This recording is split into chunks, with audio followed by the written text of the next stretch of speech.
नमस्कार विद्यार्थियों, हरि बाबा क्लासेस पर आपका हार्दिक स्वागत है।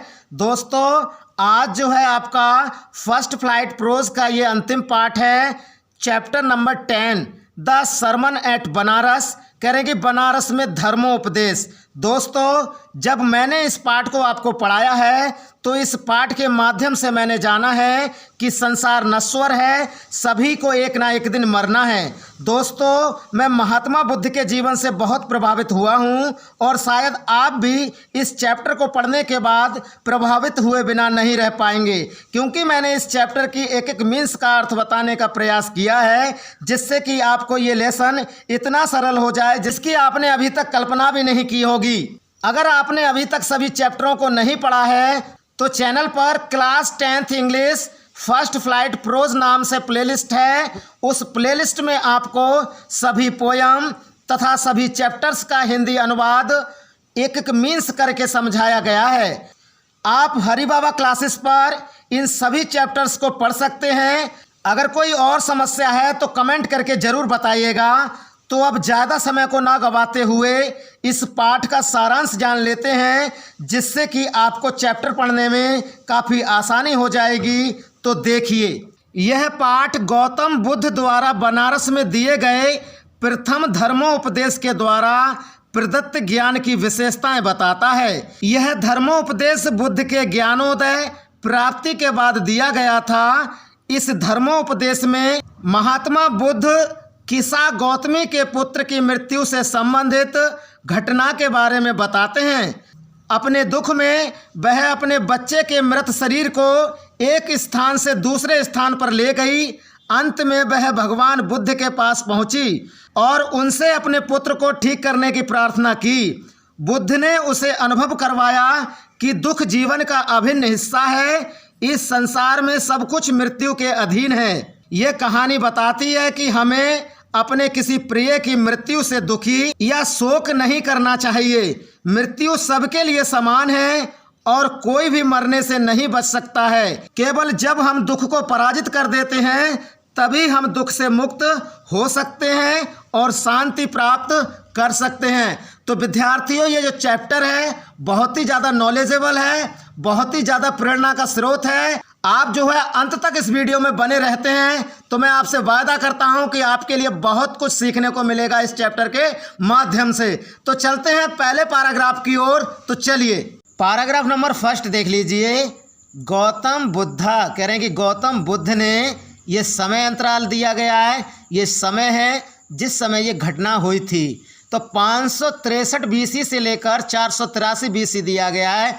BC का मतलब क्या होता है, BC की फुल फॉर्म क्या होती है? तो देखिए, B का मतलब होता है बिफोर और C का मतलब होता है क्रिस्ट। कह रहे हैं कि बिफोर क्रिस्ट, अर्थात बिफोर का मतलब पहले या पूर्व और क्रिस्ट का मतलब होता है ईसा मसीह या ईशा।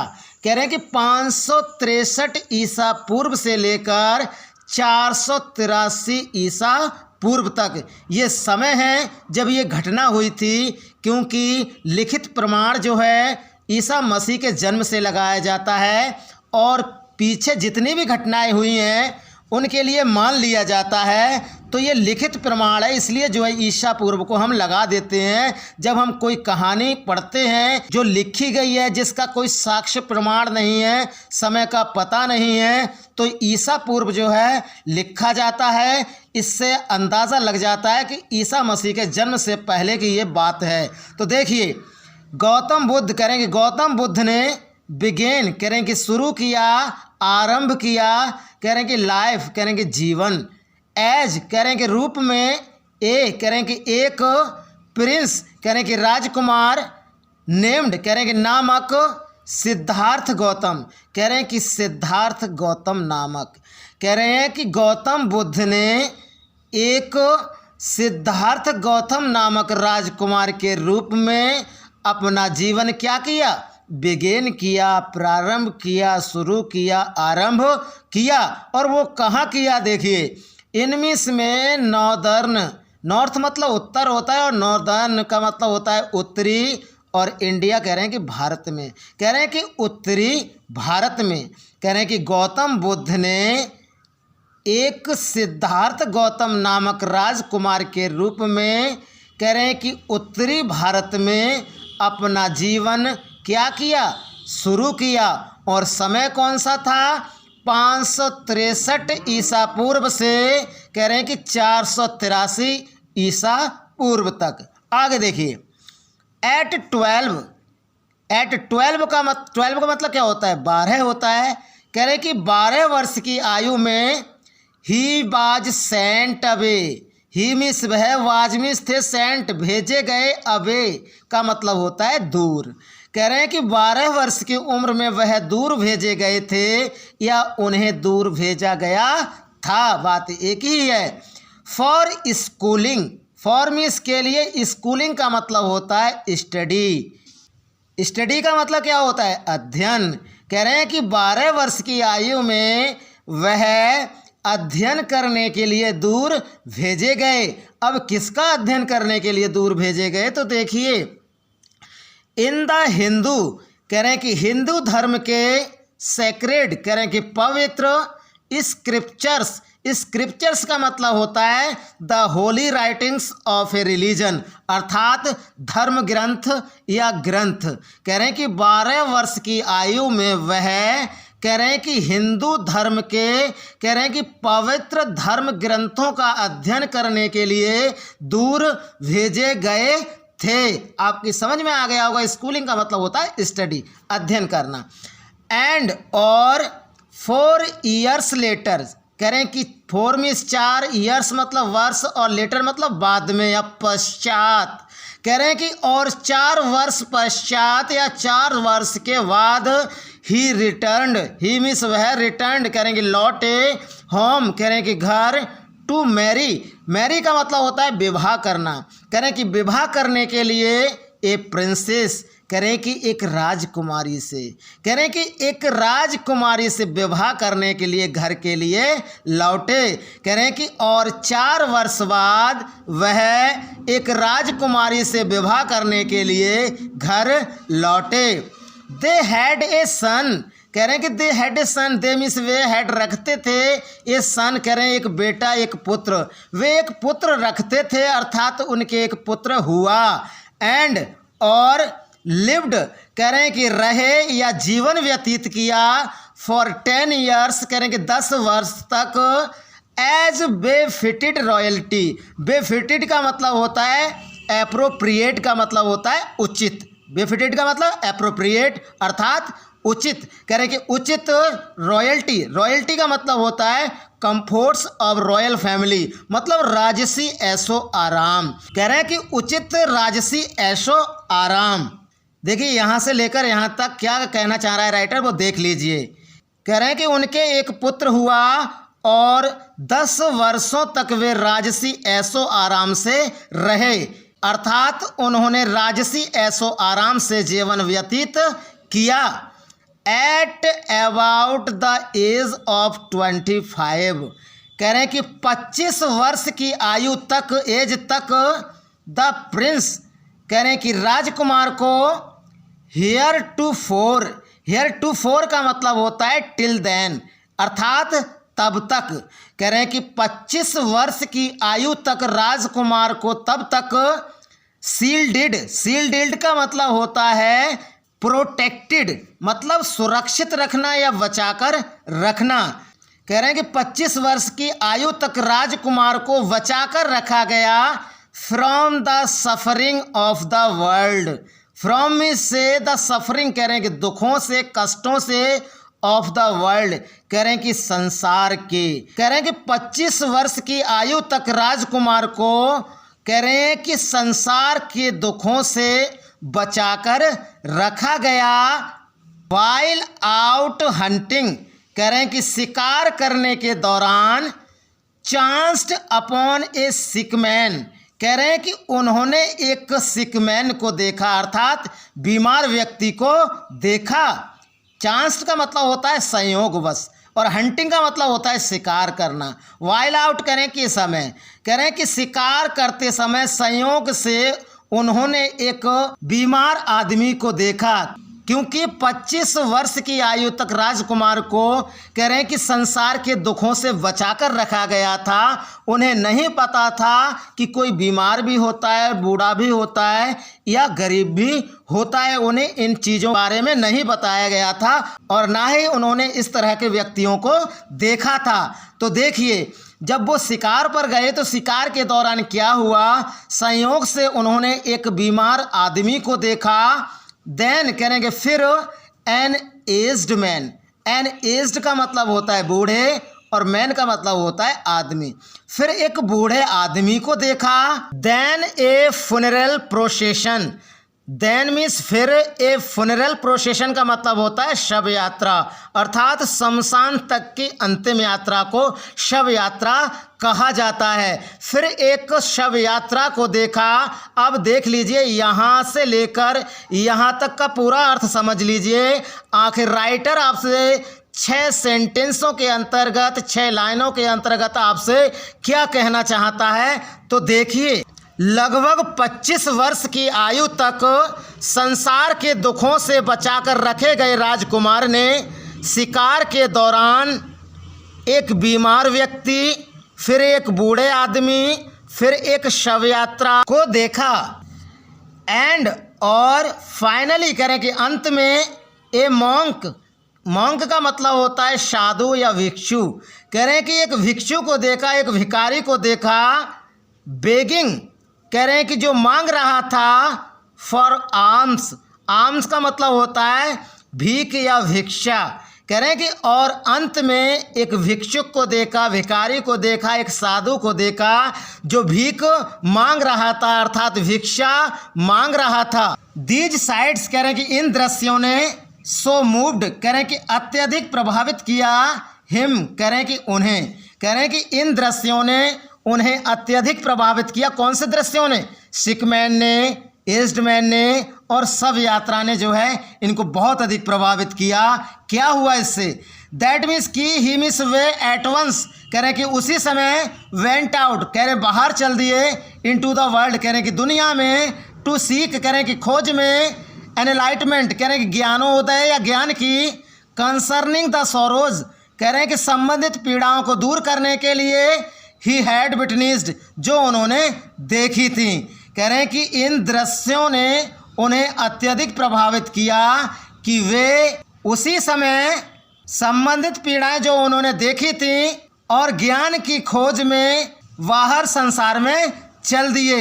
ही वांडर्ड कह रहे हैं, ही मीन्स वह वांडर्ड कह रहे हैं भटकते रहे, घूमते रहे फॉर 7 ईयर्स, कह रहे हैं कि 7 वर्षों तक, कह रहे हैं कि वह 7 वर्षों तक भटकते रहे। एंड और फाइनली कह रहे हैं कि अंत में सेट डाउन कह रहे हैं कि बैठ गए, अंडर कह रहे हैं कि नीचे, ए पीपल ट्री कह रहे हैं कि पीपल के वृक्ष के, कह रहे हैं कि वह 7 वर्ष तक भटकते रहे और अंत में एक पीपल के वृक्ष के नीचे बैठ गए।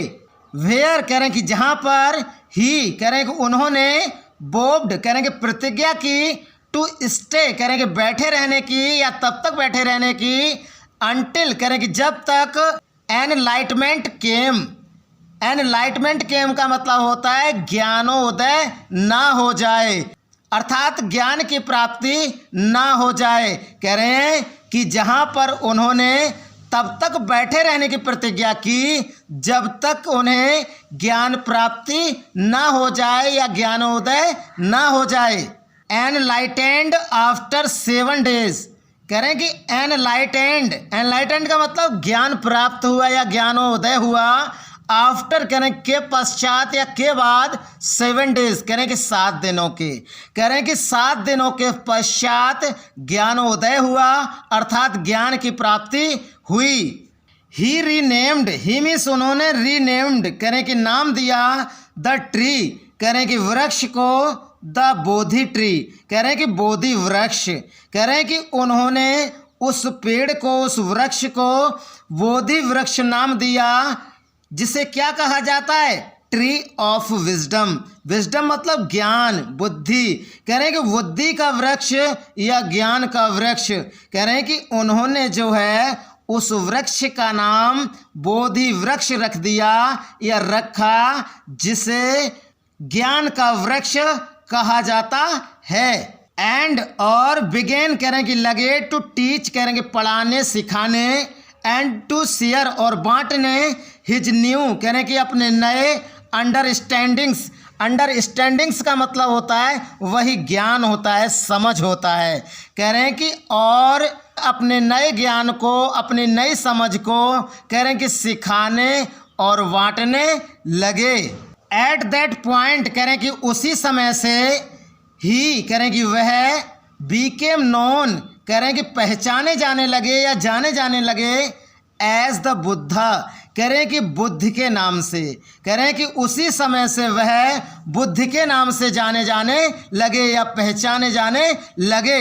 अब देखिए क्या होता है इसका मतलब, द अवेकंड। अवेकंड का मतलब होता है जागृत, और कह रहे हैं कि या द एनलाइटेंड। एनलाइटेंड का मतलब होता है ज्ञानोदय, या प्रबुद्ध को भी हम एनलाइटेंड कहते हैं। तो जागृत या प्रबुद्ध जिसे हम कहते हैं, कह रहे हैं कि उसी समय उन्हें कह रहे हैं कि बुद्ध के नाम से पहचाना जाने लगा, जिसे जागृत या प्रबुद्ध कहा जाता है। द बुद्धा कह रहे हैं कि बुद्ध ने प्रीज्ड कह रहे हैं कि दिया, हिज कह रहे हैं कि अपना, फर्स्ट कह रहे हैं कि पहला, सरमन कह रहे हैं कि धर्मोपदेश, एट द सिटी कह रहे हैं कि शहर में, ऑफ बनारस कह रहे हैं कि बनारस के, मोस्ट कह रहे हैं कि जो कि सबसे अधिक, होली कह रहे हैं कि पवित्र है, ऑफ द डिपिंग प्लेसेस कह रहे हैं कि घाट, डिपिंग प्लेसेस मतलब नहाने के स्थान को कहा जाता है, अर्थात घाट या तट। कह रहे हैं कि घाट या तट ऑन द रिवर गंगा, कह रहे हैं कि गंगा नदी के। तो यहाँ से लेकर यहाँ तक का पूरा अर्थ देख लीजिए राइटर आपसे क्या कहना चाहता है। तो देखिए, बुद्ध ने अपना प्रथम धर्मोपदेश बनारस शहर में दिया, जो कि गंगा नदी का सबसे पवित्र तट है या घाट है। दैट सरमन कह रहे हैं कि उस धर्मोपदेश को हैज बीन प्रिजर्व्ड, प्रिजर्व्ड का मतलब होता है संरक्षित किया गया है। कह रहे हैं कि उस धर्मोपदेश को संरक्षित किया गया है, सुरक्षित किया गया है, एंड और इज गिवन कह रहे हैं कि दिया गया है, हियर यहाँ कह रहे हैं कि और इसे यहाँ दिया गया है। इट रिफ्लेक्ट्स, इट मीन्स ये रिफ्लेक्ट्स कह रहे हैं कि दर्शाता है, द बुद्धास विजडम कह रहे हैं कि महात्मा बुद्ध के ज्ञान को, बुद्धि को। कह रहे हैं कि ये जो है महात्मा बुद्ध के ज्ञान को दर्शाता है। अबाउट कह रहे हैं कि बारे में, वन इंस्क्रूटेबल, इंस्क्रूटेबल का मतलब होता है जिसे समझा नहीं जा सकता। कह रहे हैं कि जिसे समझा नहीं जा सकता, काइंड ऑफ सफरिंग कह रहे हैं कि उन दुखों और तकलीफ़ों के बारे में। यह उन दुखों तकलीफ़ों के बारे में बुद्ध के ज्ञान को दर्शाता है जिन्हें समझा नहीं जा सकता। अब चलते हैं इसके वर्ड मीनिंग की ओर। तो चलिए वर्ड मीनिंग देख लीजिए। सैक्रेड का मतलब मैंने आपको बताया था होली, मतलब पवित्र, और स्क्रिप्चर्स का मतलब होता है the Holi writings of A religion. कह रहे हैं कि एक धर्म के पवित्र लेख अर्थात धर्म ग्रंथ। और बी फिटेड का मतलब होता है एप्रोप्रिएट अर्थात उचित, सुचेबल। रॉयल्टी का मतलब होता है राजसी, ऐशो आराम, कंफर्ट्स ऑफ रॉयल फैमिली। कह रहे हैं कि राजशाही परिवार के जो कंफर्ट्स होते हैं, आराम होते हैं, सुख होते हैं, वही राजसी ऐशो आराम में आते हैं। हेयर टू फॉर का मतलब मैंने आपको बताया था, heretofore, till then कह रहे हैं कि तब तक, मैंने आपको बताया था। सील्डेड का मतलब आपको बताया था प्रोटेक्टेड अर्थात सुरक्षित रखना या बचाकर रखना, मैंने आपको बताया था। चांस्ड अपॉन का मतलब मैंने आपको बताया था संयोग से मिलना, चांस्ड का मतलब मैंने संयोग से आपको बताया था। फ्यूनरल प्रोसेशन का मतलब मैंने आपको बताया था शमशान तक की अंतिम यात्रा अर्थात शव यात्रा भी आप कह सकते हैं। मॉन्क का मतलब मैंने आपको बताया था सेंट अर्थात हर्मिट, जिसे हम साधु भिक्षु कह सकते हैं। आल्म्स का मतलब होता है भीख या भिक्षा, ठीक है। शीक का मतलब होता है फाइंडिंग, प्राप्त करना, खोज करना, ठीक है। एनलाइटमेंट का मतलब होता है ज्ञानोदय या ज्ञान की खोज। कंसर्निंग का मतलब होता है संबंधित होना। विटनेस्ड का मतलब होता है सी और वाच, मैंने आपको बताया था, देखा, ठीक है। सी के लिए विटनेस्ड आया है यहाँ पर। वंडर्ड का मतलब होता है भटकना, बिना किसी उद्देश्य के घूमना, अर्थात भटकना, मैंने आपको बताया था। वोव्ड भी कह सकते हैं, वो होती है प्रतिज्ञा, कसम, मैंने आपको बताया था, प्रतिज्ञा। अवेकंड का मतलब होता है जागृत करना, जागना, मैंने आपको बताया था, जागृत। प्रीस्ट का मतलब होता है धर्मों उपदेश या उपदेश देना, मैंने आपको देना लगाया था। तो प्रीस्ट वहीं लगाया जाता है जहां पर उपदेश दिए जाते हैं, धर्म के उपदेश दिए जाते हैं, तभी प्रीस्ट लगाते हैं। गिब्बी तो हम लगा सकते थे, लेकिन प्रीस्ट जहां भी आएगा तो धर्म उपदेश देने के लिए लगाया जाता है।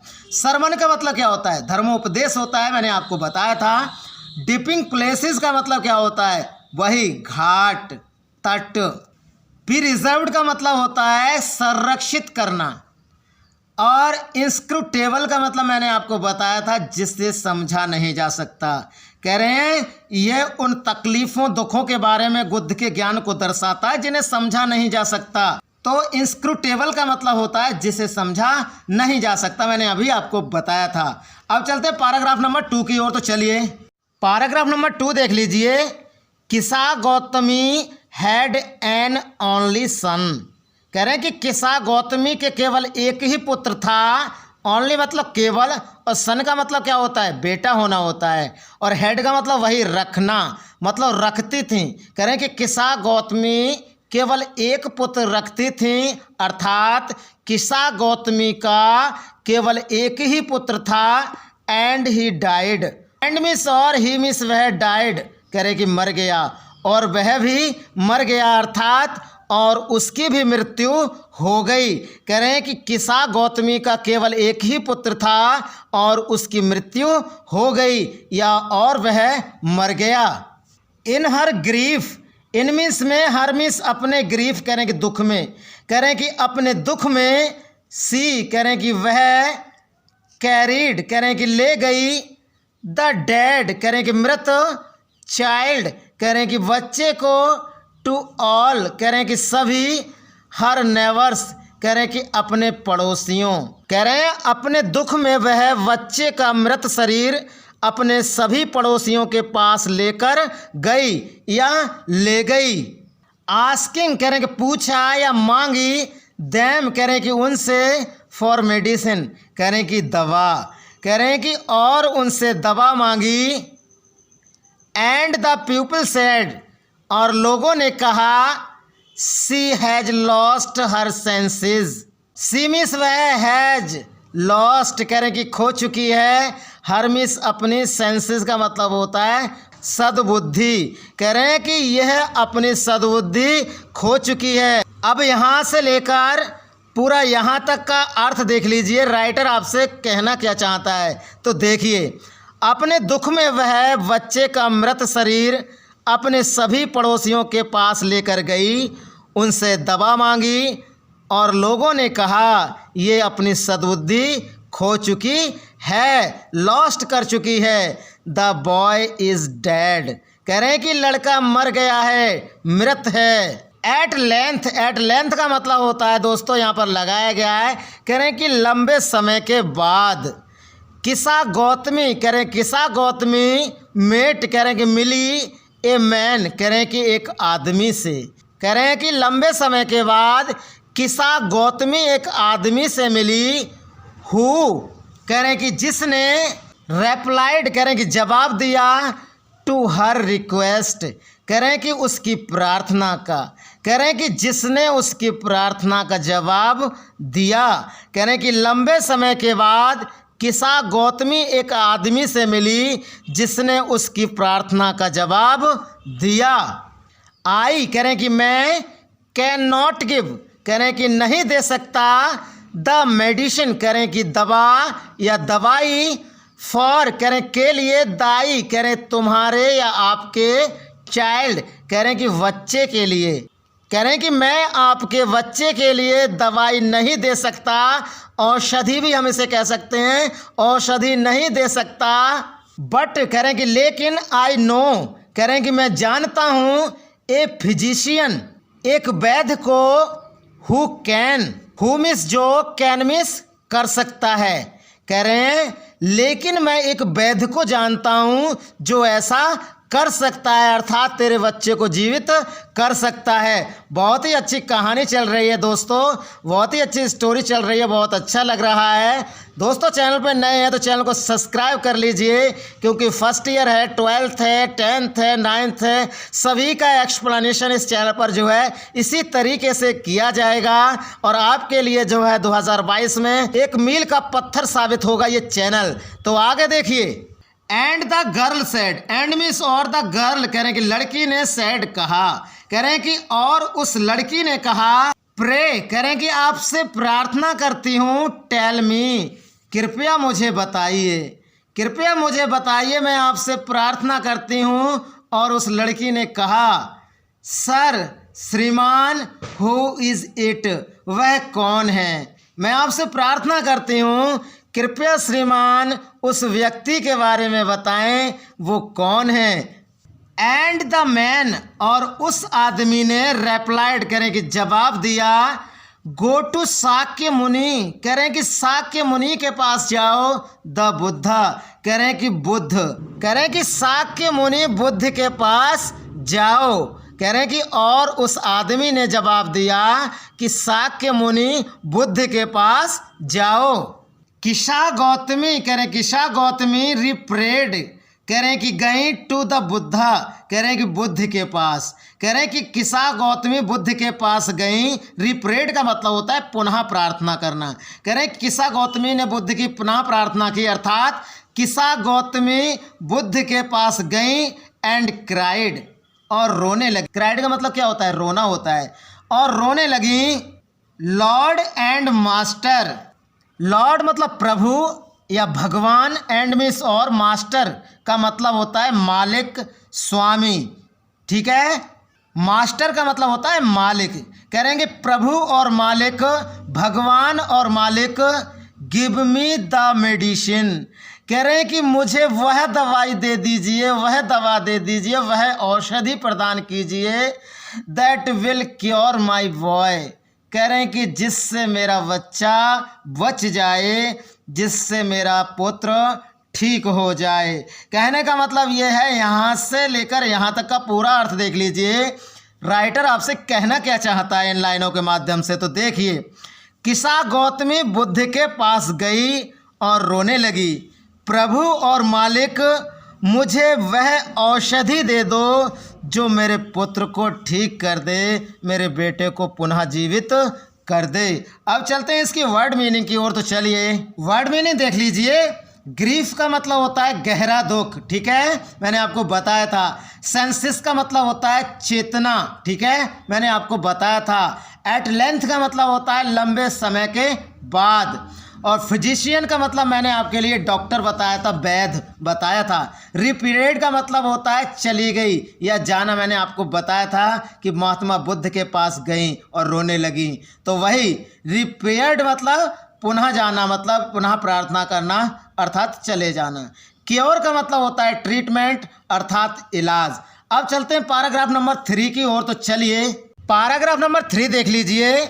द बुद्धा, कह रहे हैं कि बुद्ध ने, आंसर्ड, कह रहे हैं कि जवाब दिया, उत्तर दिया, कह रहे हैं कि बुद्ध ने उत्तर दिया, आई वांट, कह रहे हैं कि मुझे चाहिए, ए हैंडफुल, कह रहे हैं कि एक मुट्ठी, ऑफ मस्टर्ड सीड, कह रहे हैं कि सरसों के सीड या बीज। सीड का मतलब क्या होता है, बीज।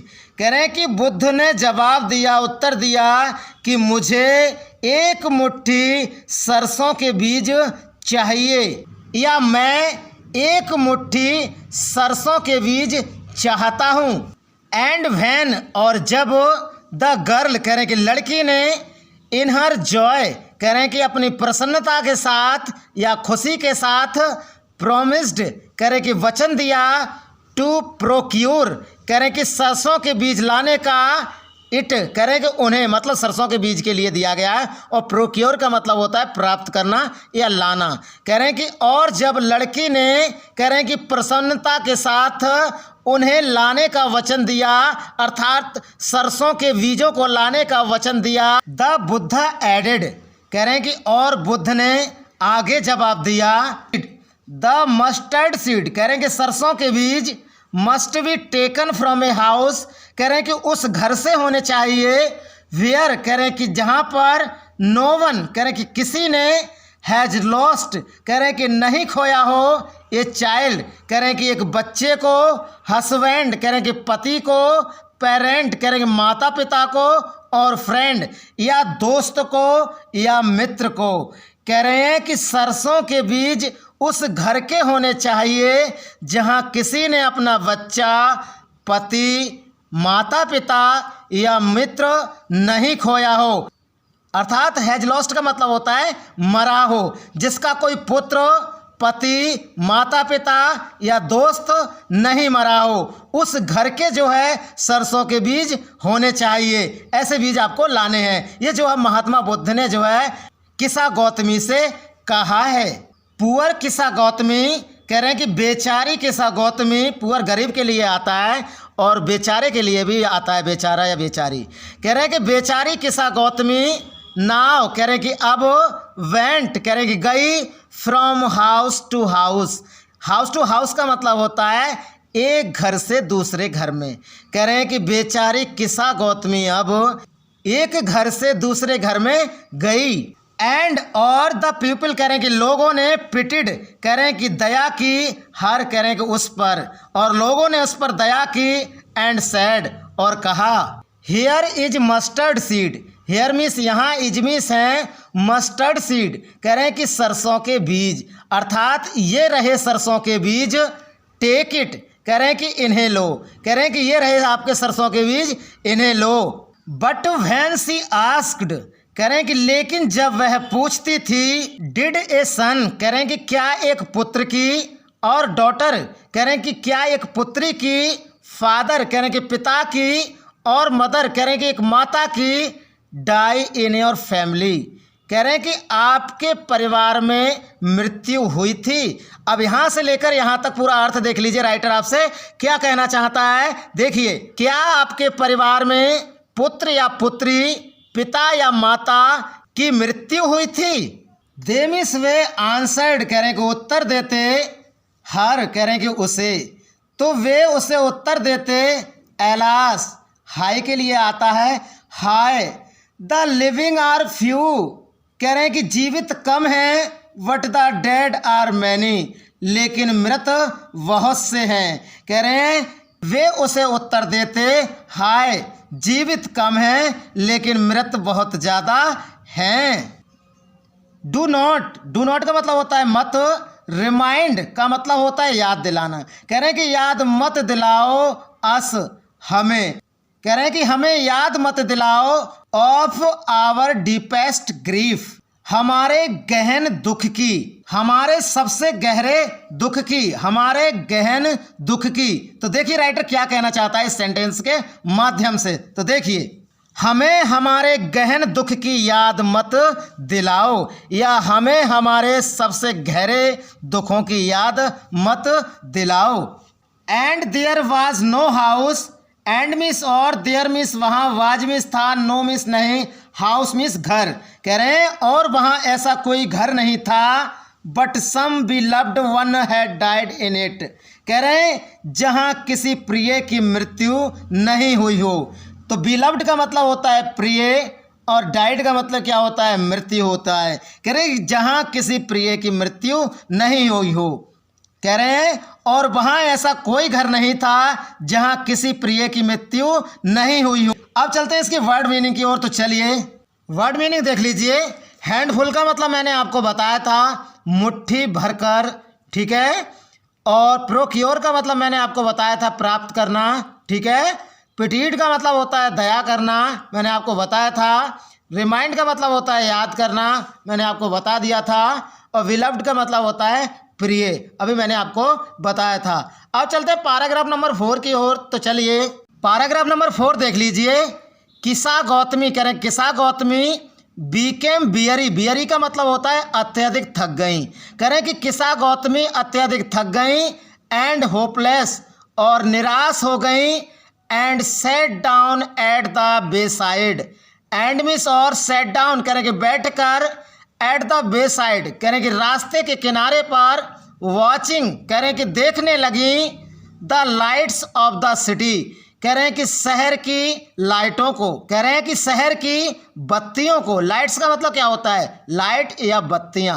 As they flickered up, flickered up का मतलब होता है टिमटिमाना, कह रहे हैं कि जो टिमटिमाती थी, and were extinguished again, and means और बर्मिस थी, एक्सटिंग्विश कह रहे हैं कि बुझ जाती थी, अगेन कह रहे हैं कि फिर। अब यहां से लेकर यहां तक का पूरा अर्थ देख लीजिए कि राइटर आपसे कहना क्या चाहता है। तो देखिए, कह रहे हैं कि किसा गौतमी अत्यधिक थक गई और निराश हो गई और रास्ते के किनारे पर बैठकर शहर की बत्तियां देखने लगी जो टिमटिमाती थी और फिर बुझ जाती थी। एट लास्ट कह रहे हैं कि अंत में, द डार्कनेस कह रहे हैं कि अंधेरे ने, ऑफ द नाइट कह रहे हैं कि रात्रि के, कह रहे हैं कि अंत में रात्रि के अंधेरे ने या रात के अंधेरे ने, राइंड, राइंड का मतलब होता है शासन करना, साम्राज्य स्थापित करना, कह रहे हैं कि साम्राज्य फैला दिया, एवरीवेयर कह रहे हैं कि हर तरफ, कह रहे हैं कि अंत में रात के अंधेरे ने हर तरफ अपना साम्राज्य फैला दिया। एंड और सी मिस वह कंसीडर्ड कह रहे हैं कि समझ गई, द फेट कह रहे हैं कि भाग्य को, ऑफ मैन कह रहे हैं कि मनुष्य के, कह रहे हैं कि और वह मनुष्य के भाग्य को समझ गई। दैट कह रहे हैं कि देयर कह रहे हैं कि उनका, लाइव्स कह रहे हैं कि जीवन, फिलकर अब कह रहे हैं कि टिमटिमाता है, एंड आर एक्सटिंग्विश्ड और बुझ जाता है, अगेन फिर से। एक्सटिंग्विश्ड का मतलब होता है बुझ जाना या समाप्त हो जाना, कि उनका जीवन टिमटिमाता है और फिर से बुझ जाता है, अर्थात समाप्त हो जाता है। यहाँ से यहाँ तक का पूरा अर्थ देख लीजिए, आपकी समझ में आ जाएगा कि राइटर आपसे कहना क्या चाहता है। तो देखिए, और वह मनुष्य के भाग्य को समझ गई कि उनका जीवन भी टिमटिमाता है और फिर बुझ जाता है, अर्थात समाप्त हो जाता है। And she thought to herself, and means और सी मिस उन्होंने, थॉट सोचा, टू हर सेल्फ कह रहे हैं कि स्वयं, कह रहे हैं कि और उन्होंने स्वयं सोचा और उसने स्वयं सोचा। हाउ सेल्फिश कितनी स्वार्थी हो गई हूँ, एम आई कह रहे हैं कि मैं, कह रहे हैं कि मैं कितनी स्वार्थी हो गई हूँ, इन माई ग्रीफ कह रहे हैं कि अपने दुख में, मैं अपने दुख में कितनी स्वार्थी हो गई हूँ।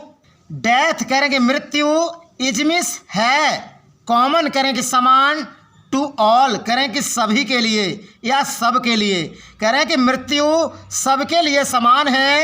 यट कह रहे हैं कि फिर भी, in this valley of desolation, valley of desolation का मतलब होता है वीरान संसार या गहरे दुख से भरा स्थान या दुखमय संसार, कह रहे हैं कि फिर भी इस दुखमय संसार में या वीरान संसार में, देयर इज ए पथ कह रहे हैं एक ऐसा भी मार्ग है, पथ है, रास्ता है, दैट मीन्स जो लीड्स कह रहे हैं कि ले जाता है, हिम उसे, टू इमोर्टियलिटी, इमोर्टियलिटी का मतलब होता है अमरता की ओर, जो उसे अमरता की ओर ले जाता है। हु हैज सरेंडर्ड, सरेंडर्ड का मतलब होता है त्याग देना या छोड़ देना, अर्थात त्याग करके, ऑल सेल्फिशनेस कह रहे हैं कि सभी स्वार्थों का। अब यहाँ से लेकर यहाँ तक का पूरा अर्थ देख लीजिए, आखिर राइटर आपसे कहना क्या चाहता है। तो देखिए, और उसने स्वयं सोचा, मैं अपने दुख में कितनी स्वार्थी हो गई हूँ, मृत्यु सबके लिए समान है, लेकिन इस दुखमय संसार में एक मार्ग ऐसा भी है जो उसे सभी स्वार्थों का त्याग करके अमरता की ओर ले जाता है। अब इसकी वर्ड मीनिंग की ओर चलते हैं। तो चलिए वर्ड मीनिंग देख लीजिए। बियरी का मतलब होता है अत्यधिक थकान, मैंने आपको बताया था। फिलकर्ड अप का मतलब होता है टिमटिमाना या झिलमिलाना। एक्सटिंग्विश्ड का मतलब होता है बुझना अर्थात समाप्त होना, मैंने आपको बताया था। रेंड का मतलब मैंने राज्य करना, साम्राज्य करना आपको बताया था। वैली ऑफ डेजोलेशन का मतलब गहरे दुख से भरा स्थान या वीरान संसार, मैंने आपको बताया था, या फिर दुख में संसार भी इसे हम कह सकते हैं। इमोर्टिलिटी का मतलब मैंने आपको बताया था अमरता, अमरत्व, ठीक है।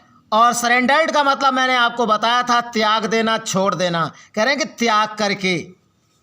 अब चलते हैं पैराग्राफ नंबर 5 की ओर। तो चलिए पैराग्राफ नंबर 5 देख लीजिए।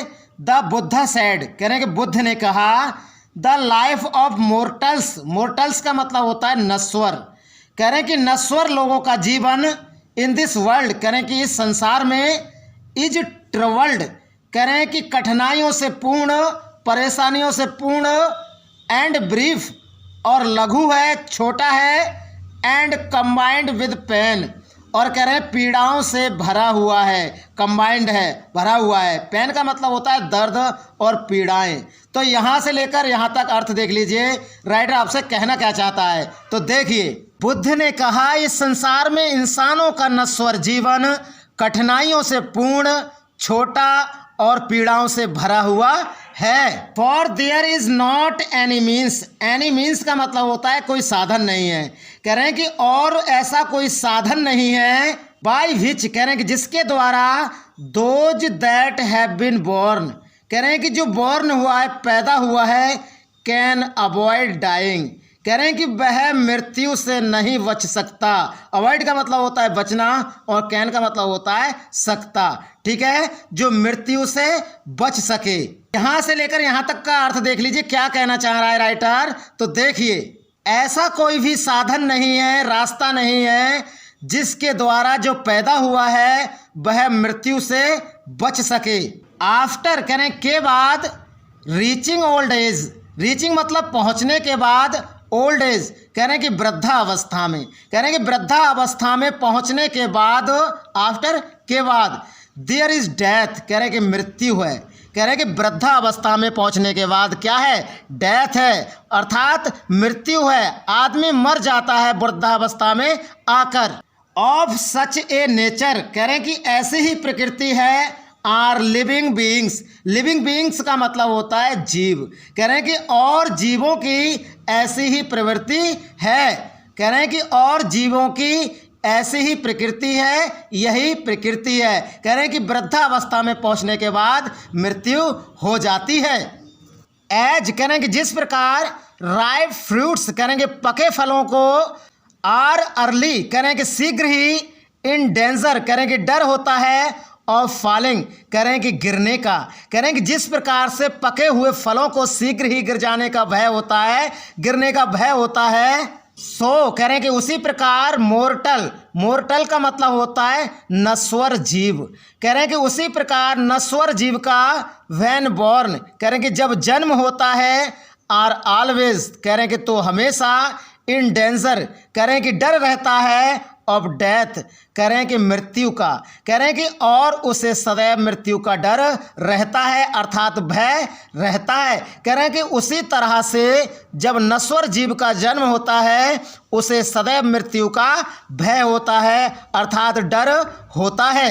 एज, कह रहे हैं कि जिस प्रकार, आल अर्थेन वेसल्स, कह रहे हैं कि सभी मिट्टी के बर्तनों का, मेड बाय द पॉटर, कह रहे हैं कि कुम्हार के द्वारा बनाए गए, कह रहे हैं कि जिस प्रकार कुम्हार के द्वारा बनाए गए मिट्टी के सभी बर्तनों का, एंड, कह रहे हैं कि अंत होता है, इन बीइंग ब्रोकन, कह रहे हैं कि टूटने पर, कह रहे हैं कि जिस प्रकार से कुम्हार के द्वारा बनाए गए मिट्टी के बर्तनों का अंत टूटने पर ही होता है, सो इसलिए इज द लाइफ, कह रहे हैं कि जीवन, ऑफ मोर्टल्स, कह रहे हैं कि नश्वर जीवों का, और कह रहे हैं कि नश्वर जीवों का जीवन भी इसी तरह का है। अब मैं आपके लिए यहाँ से लेकर यहाँ तक का पूरा अर्थ बता देता हूँ, आपकी समझ में आ जाएगा कि राइटर आपसे कहना क्या चाहता है।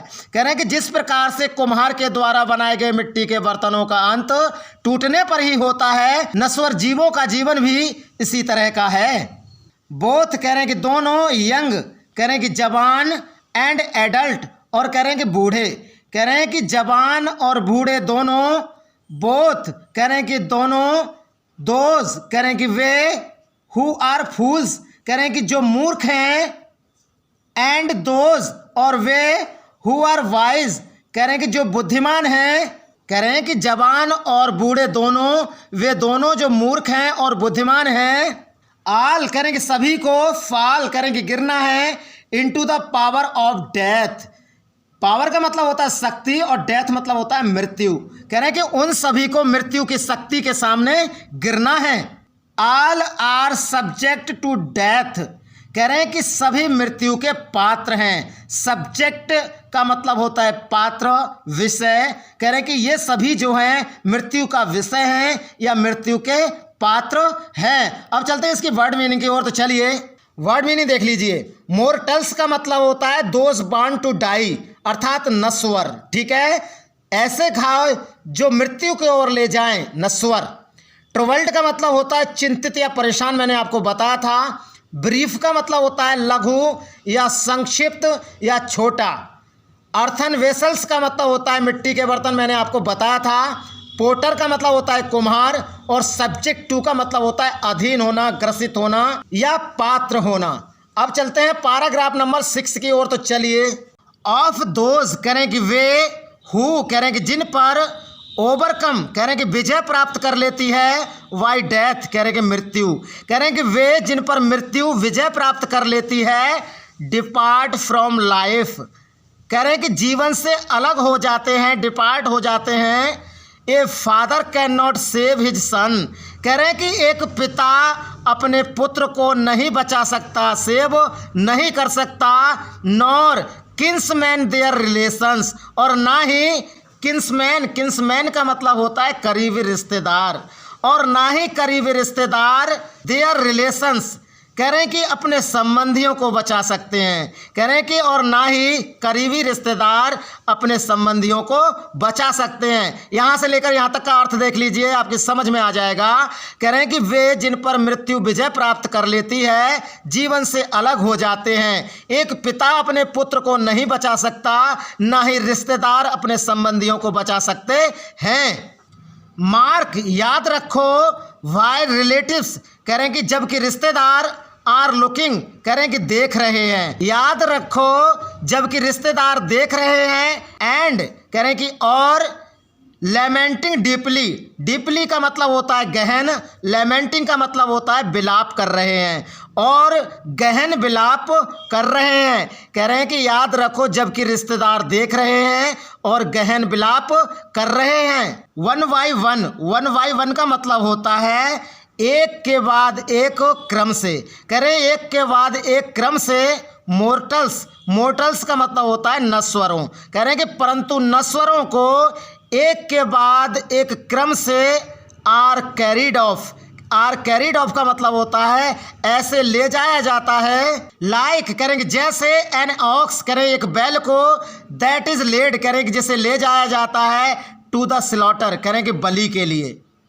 कह रहे हैं कि जैसे एक बैल को बलि के लिए ले जाया जाता है। यहां से लेकर यहां तक का पूरा अर्थ देख लीजिए, राइटर आपसे कहना क्या चाहता है। तो देखिए, याद रखो, जबकि रिश्तेदार देख रहे हैं और गहन विलाप कर रहे हैं, परंतु नश्वरों को एक के बाद एक क्रम से ऐसे ले जाया जाता है जैसे एक बैल को बलि के लिए ले जाया जाता है। सो कह रहे हैं कि इसलिए द वर्ल्ड कह रहे हैं कि यह संसार इज एफ्लिक्टेड, एफ्लिक्टेड का मतलब है प्रभावित है, विद डेथ कह रहे हैं कि मृत्यु से, एंड डिके और नाश से। कह रहे हैं कि इसलिए यह संसार मृत्यु और नाश से क्या है, प्रभावित है, एफ्लिक्टेड है। देयरफॉर कह रहे हैं कि इस प्रकार द वाइज कह रहे हैं कि बुद्धिमान लोग डू नॉट ग्रीव कह रहे हैं कि शोक नहीं करते। कह रहे हैं कि इस प्रकार बुद्धिमान लोग शोक नहीं करते, knowing the terms of the world कह रहे हैं कि संसार के चक्र को जानकर। कह रहे हैं कि इसलिए संसार के चक्र को जानकर बुद्धिमान लोग शोक नहीं करते। कह रहे हैं कि इसलिए यह संसार मृत्यु और नाश से प्रभावित है, इसलिए संसार के चक्र को जानकर बुद्धिमान शोक नहीं करते। अब चलते हैं इसकी वर्ड मीनिंग की ओर। तो चलिए वर्ड मीनिंग देख लीजिए। ओवरकम का मतलब मैंने आपको बताया था, हरा देना, विजय प्राप्त करना। डिपार्ट का मतलब होता है छोड़ देना, यहाँ अर्थ है मरना। किन्समैन का मतलब होता है करीबी रिश्तेदार, मैंने आपको बताया था, नियर रिलेटिव्स। लेमेंटिंग का मतलब होता है शोक करना, मैंने आपको बताया था। स्लॉटर का मतलब होता है कुर्बानी, कत्ल या बलि देना, मैंने आपको बताया था। एफ्लिक्टेड विद का मतलब होता है दुख या पीड़ाग्रस्त, ठीक है, प्रभावित होना, मैंने आपको बताया था। ग्रीव का मतलब होता है दुख या शोक। अब चलते हैं इसके अंतिम पैराग्राफ की ओर। तो चलिए लास्ट पैराग्राफ है आपका 7वां। तो चलिए पैराग्राफ नंबर 7 देख लीजिए। नॉट फ्रॉम वीपिंग कह रहे हैं कि ना तो रोने से, नॉर फ्रॉम ग्रीविंग और ना ही शोक व्यक्त करने से, दुख मनाने से। विल एनीवन कह रहे हैं कि किसी को, ऑब्टेंड कह रहे हैं कि प्राप्त होती है, पीस ऑफ माइंड कह रहे हैं कि मन की शांति। कह रहे हैं कि किसी को भी मन की शांति ना तो रोने से प्राप्त होती है और ना ही दुख मनाने से। ऑन द कंट्रेरी, कंट्रेरी का मतलब होता है विपरीत। कह रहे हैं कि और इसके विपरीत, हिज पेन कह रहे हैं कि उसका कष्ट, उसका दुख, उसका दर्द, विल बी द ग्रेटर कह रहे हैं कि और अधिक बढ़ जाएगा। एंड मिस और हिज मिस उसके बॉडी कह रहे हैं कि शरीर को, विल सफर कह रहे हैं कि कष्ट होगा अर्थात तकलीफ होगी, और उसके शरीर को तकलीफ होगी, कष्ट होगा। अब यहाँ से लेकर यहाँ तक का पूरा अर्थ देख लीजिए, राइटर आपसे क्या कहना चाहता है। तो देखिए, किसी को भी मन की शांति ना तो रोने से प्राप्त होती है और ना ही दुख मनाने से। इसके विपरीत उसका कष्ट और अधिक बढ़ जाएगा और उसके शरीर को तकलीफ होगी अर्थात कष्ट होगा। हिमिस वह, विल मेक कह रहे हैं कि बना लेगा, हिमसेल्फ कह रहे हैं कि स्वयं को, sick and pale. Sick and pale का मतलब होता है बीमार और दुर्बल। कह रहे हैं कि वह स्वयं को बीमार और दुर्बल बना लेगा। यट कह रहे हैं कि फिर भी, द डेड कह रहे हैं कि मृत को, आर नॉट सेव्ड कह रहे हैं कि बचाया नहीं जा सकता है। कह रहे हैं कि फिर भी मृत को बचाया नहीं जा सकता है बाय हिज लेमेंटेशन कह रहे हैं कि उसके विलाप या शोक से।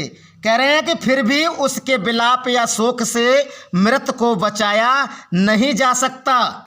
ही हु सीक्स पीस कह रहे हैं कि जिसे शांति की तलाश है, पीस का मतलब शांति होता है और सीक्स का मतलब होता है खोज करना यानी कि तलाश करना।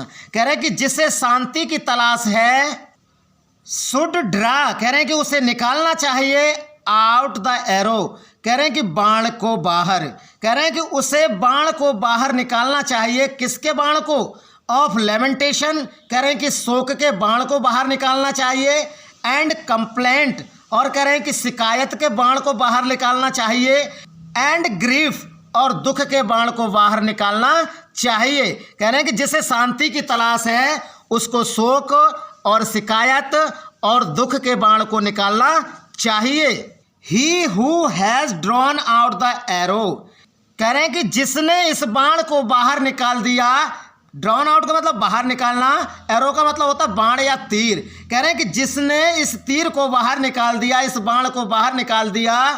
एंड हैज बीकम कंपोज्ड और शांत हो गया। कंपोज्ड का मतलब वही साइलेंट, ठीक है, शांत होने के लिए आया है। कह रहे हैं कि और शांत हो गया। कह रहे हैं कि जिसने इस बाण को निकाल दिया और शांत हो गया। विल ऑब्टेन कह रहे हैं कि प्राप्त होगी पीस ऑफ माइंड कह रहे हैं कि मन की शांति, उसे मन की शांति प्राप्त होगी। कह रहे हैं कि जिसने इस बाण को निकाल दिया और शांत हो गया उसे मन की शांति प्राप्त होगी। He who has overcome, overcome का मतलब होता है पराजित करना। कह रहे हैं कि जिसने पराजित कर दिया ऑल सॉरो कह रहे हैं कि सारे दुखों को।